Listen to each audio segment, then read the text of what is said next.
In this video you'll learn how you can facilitate real-time collision detection and intersection detection and its visualization.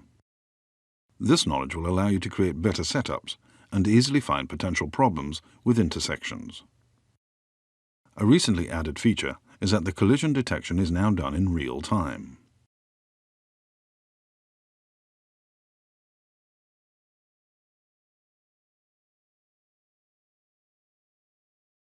You are also able to set thresholds, so it is possible to construct good, hard contacts without creating excessive intersections.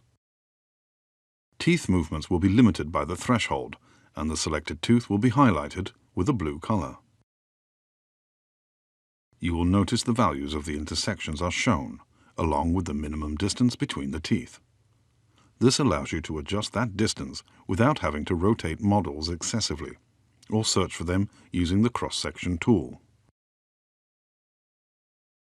The system keeps track of all intersections in real time, and will show you which sub-setups have an intersection that potentially needs to be handled.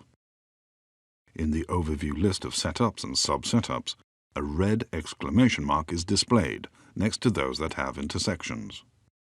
If you have activated the thresholds beforehand, a gray exclamation mark will indicate that intersections are present, but their values are lower than the given threshold. As the bite changes constantly during the treatment, the software focuses on the intersections within teeth only on the same jaw. In the Setup and Staging Timeline tool, you are able to see which sub-setups have intersections, and between which teeth specifically. You can switch that function on or off. Again, the red and gray exclamation marks indicate the severity of intersections. When you hover your mouse over any of them, the exact value will show up. In this video you've learned about real-time collision detection and intersection detection and visualization, and how to use them inside the software. We hope this was helpful, and thank you for watching.